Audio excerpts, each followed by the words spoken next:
Call me Mary. I remember walking into that party, feeling like a complete mess. It was just a couple of weeks after Jason, my then boyfriend, decided he had had enough of us.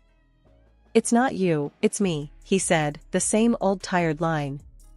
So there I was, drowning my sorrows in a glass of cheap wine, surrounded by couples looking all happy and in love at our friends' get-together. I felt out of place, like a sore thumb sticking out in a sea of bliss. Enter Alex. I hadn't noticed him until he was right beside me, his sudden appearance pulling me out of my gloomy thoughts. "Looked like you could use some company," he said, his voice smooth, with a hint of something I couldn't quite place. I remember looking up, ready to give him a piece of my mind, but the words died on my lips. There was something disarmingly honest in his gaze that made me pause. "Company, or a distraction?" I retorted, my tone sharper than I intended. I was in no mood for small talk or flirting. "Whichever you need more," he shot back with a grin that was both infuriating and charming at the same time. It was the first time in weeks that I found myself genuinely smiling, despite my best efforts to stay miserable. We spent the rest of the evening talking about everything and nothing. Alex had a way of making the mundane interesting and the heavy stuff seem lighter. He didn't pry into why I was upset, nor did he offer any unsolicited advice. He just was there, making me laugh and forget about the heartache, if only for a few hours. As the party winded down, he offered to walk me home. "It's late, and the streets aren't exactly friendly at this hour," he said, a note of concern in his voice that felt comforting. I hesitated for a moment, my mind screaming at me that it was a bad idea to walk alone with a guy I had just met. But then, looking into his eyes, I felt an inexplicable trust. "All right, but if you try anything funny, I swear I'll scream," I warned him, half joking, but also dead serious. Alex threw his head back and laughed, a sound that was unexpectedly delightful. "Fair enough. I promise to be the perfect gentleman," he said, offering me his arm in an exaggeratedly gallant gesture. That walk home was the beginning of everything. We talked about our jobs, our families, our dreams, and our disappointments.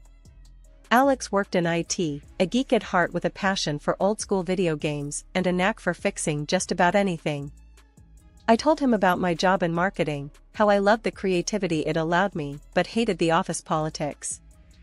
By the time we reached my apartment, I didn't want the night to end. There was something about Alex that felt right, like a puzzle piece I didn't know I was missing. "Thanks for tonight. I needed it more than I thought," I admitted, feeling a twinge of vulnerability. "Anytime," Alex said, his voice soft. "And hey, if you ever need a partner in crime or just someone to vent to, you know where to find me." And I did. In the days and weeks that followed, Alex and I grew closer.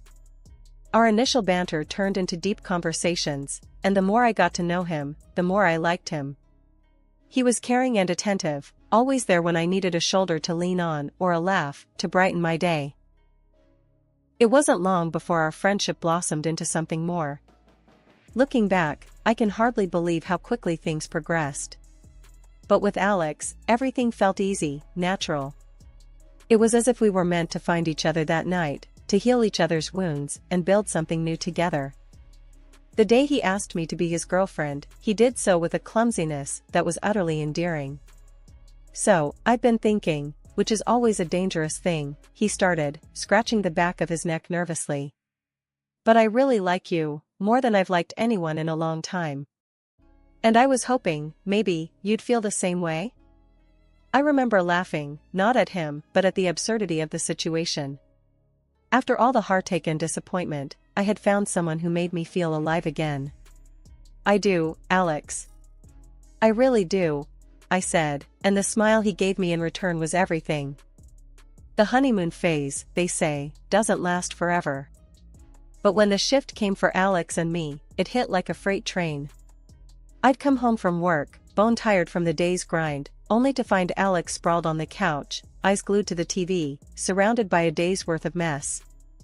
At first, I brushed it off, chalking it up to bad days or just a man's typical disregard for clutter. But as days turned into weeks, and weeks into months, the pattern held. One evening, after a particularly long day, I walked in to find the living room looking like a disaster zone. Seriously, Alex? I couldn't keep the frustration out of my voice as I kicked a path through scattered shoes and gym bags. You've been home for what, 4 hours? And the place looks like this? Alex barely glanced up from his game. What's the big deal? It's just a bit of mess, he replied, his tone dismissive. A bit? You call this a bit? My patience was wearing thin. I've been at work all day, and I come home to this. It wouldn't kill you to tidy up a bit, would it? He shrugged, a gesture that made my blood boil. I work too, you know. Why should I spend my free time cleaning? Because you live here, I shot back. It's called being an adult, Alex. Taking responsibility. His response was to turn up the volume on the TV, effectively ending the conversation. I stood there, fuming, as the realization sank in. This wasn't just about the mess. It was about respect, partnership. And right then, it felt like I was lacking both. One night, in a desperate bid for some semblance of order, I decided to tackle the kitchen. The sink was piled high with dishes, leftovers turning into science experiments. As I scrubbed and scraped, I couldn't hold back the tears. This wasn't the life I envisioned. This wasn't the partnership I signed up for. Alex found me there, elbow deep in suds and misery. Hey, what's this? He asked, his voice softer now, laced with concern. I shook my head, unable to find the words. I'm just tired, Alex. Tired of feeling like I'm doing this all alone. He sighed, running a hand through his hair. Look, I get it. I'll try to do better, okay? But trying didn't seem to translate into action. Days passed, and the pattern continued. Promises were made and broken, leaving me to wonder if this was our new normal. The man I married, the partner I thought I had, seemed more like a distant roommate, leaving me to question where we went wrong. It wasn't just the chores or the mess. It was the growing gap between us, the silent meals, the unspoken frustrations. I missed the man who walked me home that night, who made me laugh and feel loved. Now, I felt more like a caretaker than a wife, struggling to keep us afloat in a sea of indifference. Alex, we need to talk, I said one evening, the words heavy with a mix of dread and hope. This isn't working. We're not working. And I don't know how to fix this if you're not willing to meet me halfway. He looked at me then, really looked at me, and for a moment, I saw a flicker of the old Alex. I know I've been a jerk, he admitted, his voice low. I'll try harder, I promise. Promises. I wanted to believe them, to hold on to the hope that we could find our way back to each other. But as the days turned into weeks, and the mess remained, those promises felt more like echoes of a past we couldn't reclaim. The mess around the house grew worse, if you can believe it. It wasn't just clothes or dishes anymore. I found dirty socks in the fridge once. Yeah, you heard that right. In the fridge, next to the butter. I walked into the kitchen, ready to make some coffee, and there it was, the sock, chilling with the dairy. Alex, I yelled, holding up the offending item like it was evidence in a trial. Explain this. He wandered in, looking bewildered and not the least bit guilty. Oh, must have dropped it, he said, as if that was a normal thing. In the fridge? Really, Alex? What's next, shoes in the microwave? My voice was dripping with sarcasm. I was beyond frustrated. He just shrugged, that infuriating nonchalance on full display. Could you just chill? It's not a big deal. Not a big deal? I was fuming. It's disgusting, Alex. Your stuff is everywhere. It's like living in a dumpster. He rolled his eyes, turning to leave. You're making a mountain out of a molehill. Just pick it up if it bothers you so much. That was the last straw. I'm not your maid, Alex. This is our home, not your personal landfill. I can't do this anymore. Something's gotta give. We glared at each other, the tension thick. It was clear we were at an impasse. I thought of reaching out to his mom, hoping maybe she could knock some sense into him. Desperate times called for desperate measures, after all.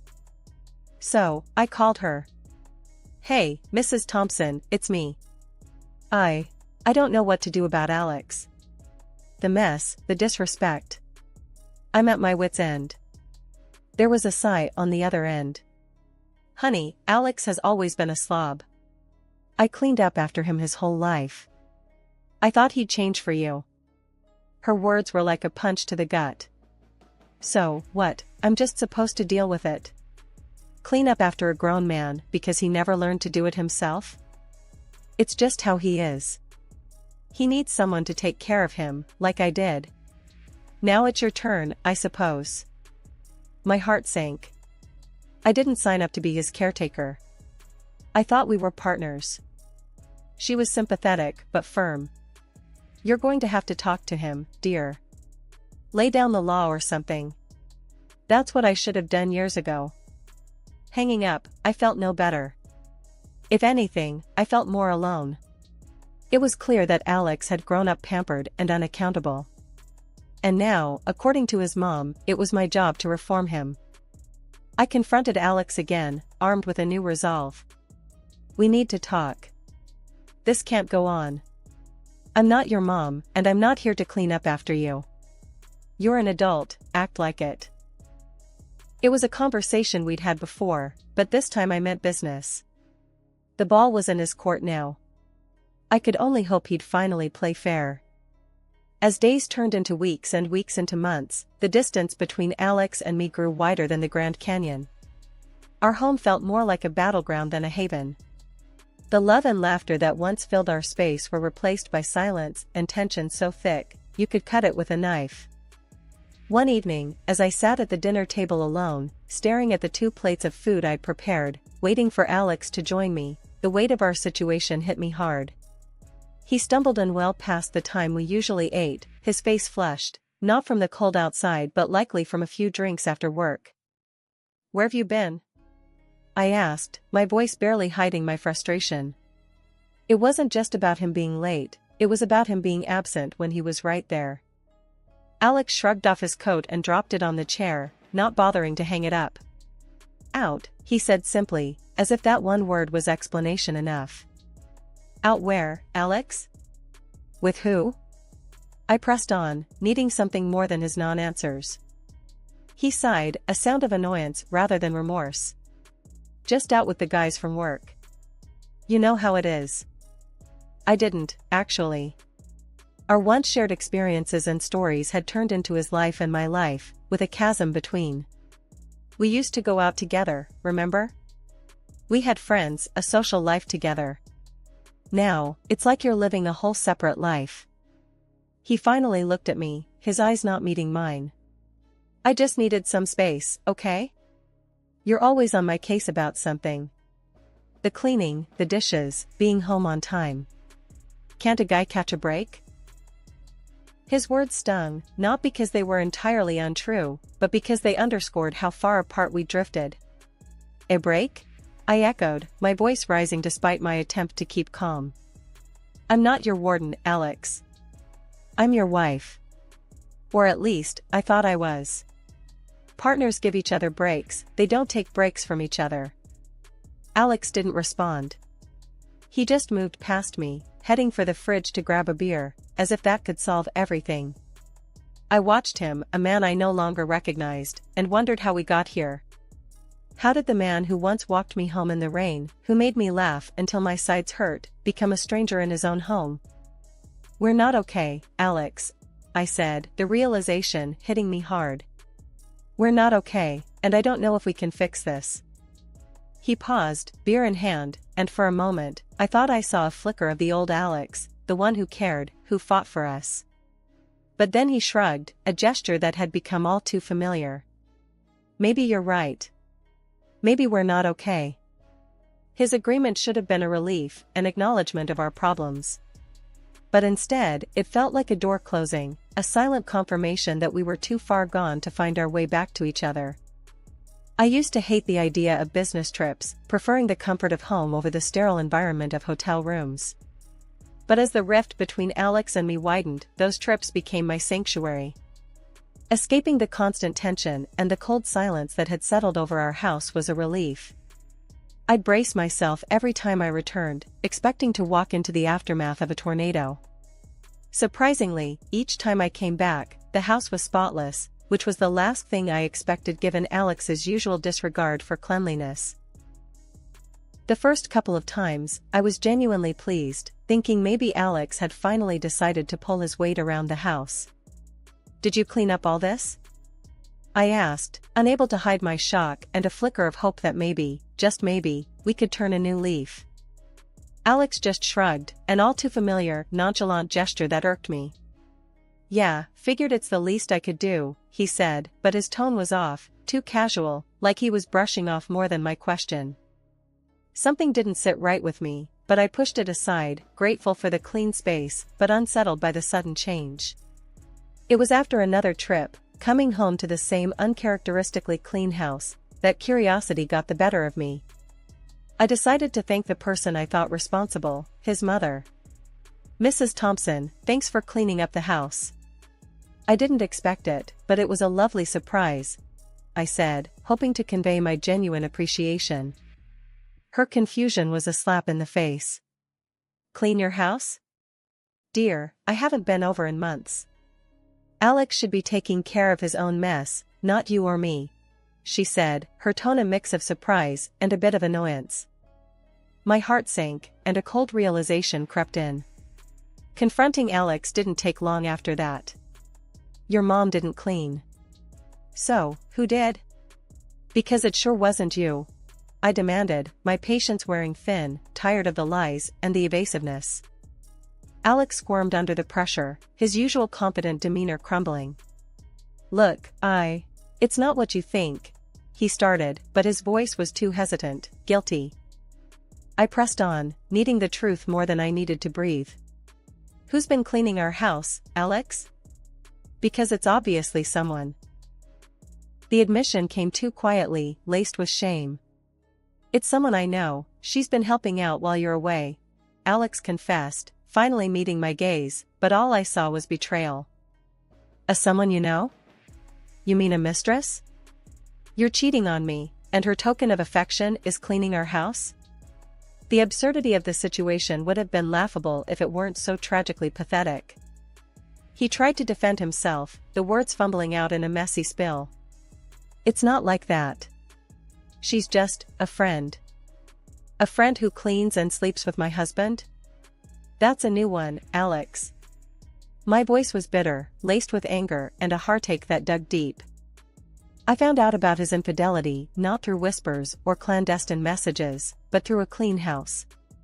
The irony wasn't lost on me, and though my heart was shattered, I couldn't help but marvel at the bizarre twist my life had taken. After all this, I decided enough was enough. Divorce was the only option left for me. Alex, surprisingly, didn't put up a fight. He let me go without so much as a plea for me to stay. Maybe that was for the best, or maybe it just showed how far apart we'd really grown. A few quiet months passed. I settled into a small, clean apartment that felt more like home than the house I shared with Alex ever did. Just when I started to enjoy my newfound peace, I got a call that turned my calm afternoon upside down. It was Alex's mom, and she was livid. "Come back to Alex this instant," she demanded, her voice sharp and filled with frustration. I pulled the phone away from my ear for a moment, confused. "Excuse me?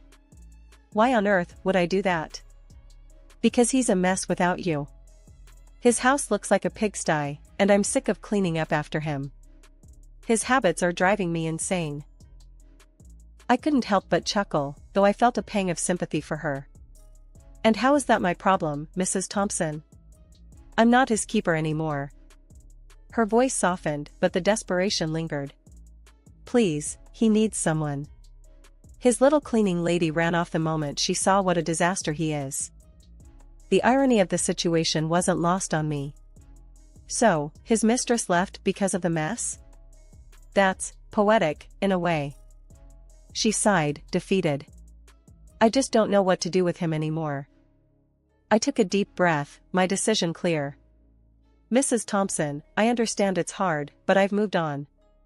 Alex needs to learn to take care of himself, and you shouldn't have to clean up his messes either. It's not your job, and it's certainly not mine anymore." There was a pause on the line, and for a moment, I thought she might argue further. Instead, she simply said, "I suppose you're right. I'm sorry for bothering you with this." "It's okay. I hope things get better for you both," I replied, not unkindly. We ended the call, and I sat there for a moment, reflecting on the strange turn my life had taken. From a cluttered house and a failing marriage to a peaceful, tidy apartment all my own. I couldn't help but smile at the thought. Leaving Alex was the best decision I'd ever made, not just for my sanity, but for my soul. 6 months of silence passed since I walked away from Alex and that chapter of my life. Then, out of the blue, I remembered I had left something important at his place. With a sigh, I decided to retrieve it, thinking it'd be a quick in and out. Standing at the front door of the house we once shared, I knocked, waiting for any sign of life. Nothing. I used my old key to let myself in, not prepared for the scene that greeted me. The house was a disaster zone, garbage everywhere, the air thick with the stench of neglect. "What the?" I muttered, covering my nose with my sleeve. I called out for Alex, but the silence was my only answer. Concern growing, I checked the house and found him in the bedroom, looking like he hadn't moved in days, surrounded by filth. "Alex!" I yelled, shaking him gently. He was barely responsive, a shadow of the person he once was. Without hesitation, I dialed for an ambulance and the police, explaining the situation as best I could. When they arrived, I stepped back, watching as they took over, taking Alex to the hospital. As I waited outside, Alex's mom arrived, her face set in a familiar stoic mask. The police explained her son's condition to her, and her response was cold, detached. "He's an adult. His choices, his consequences," she said, her voice devoid of any maternal warmth. I couldn't believe her indifference. "He could have died in there," I said, anger and disbelief mixing in my voice. She just looked at me, as if I was a stranger speaking a foreign language. "Not my responsibility," she stated flatly, turning away to talk to the officers. Standing there, watching the scene unfold, I felt a mix of emotions. Sadness for Alex, anger at his mother, relief that I had moved on. But above all, I felt a sense of closure, knowing that I had done the right thing by leaving when I did. This was no longer my life, my mess to clean up. I had my own path to follow, one that led away from this chaos and towards a future I was still writing. After everything that went down, I found out Alex was placed in a psychiatric hospital. Turns out, he had a progressive mental disorder that made him act the way he did with all that mess and his lack of cleanliness. Hearing that news hit me hard, way harder than I expected. Despite all the hurt and chaos, I couldn't help feeling sorry for him. So, I decided to visit him, even if his own mom couldn't be bothered. The hospital was stark and sterile, a far cry from the cluttered home we used to share. I met with his doctor, a kind man who seemed genuinely concerned for Alex. "His condition's advancing faster than we hoped," he told me, his voice heavy with regret. "At this stage, there's not much anyone can do except make sure he's comfortable and safe." I nodded, feeling a lump in my throat. "And his mom? Does she come by?" I asked, already knowing the answer. The doctor shook his head. "Haven't seen her. It's tough, patients like your ex-husband, they need all the support they can get." I left the hospital with a heavy heart. Alex's mom hadn't changed a bit, still as cold and distant as ever. It was clear she had washed her hands of him, leaving him to face his demons alone. I couldn't help but wonder if things would have been different if she'd shown him a bit more love, a bit more care. As for me, life moved on. I found peace in my little apartment, a place I could call my own without any reminders of the past. I started anew, building a life that was entirely mine, free from the shadows of what used to be. My visits to Alex became less frequent, not because I didn't care, but because I realized it was time for me to let go and heal. I often thought about Alex, hoping he found some semblance of peace in his own mind. As for his mother, well, I hoped one day she'd realize the mistake she made in abandoning her son when he needed her the most. But that was a journey she had to make on her own.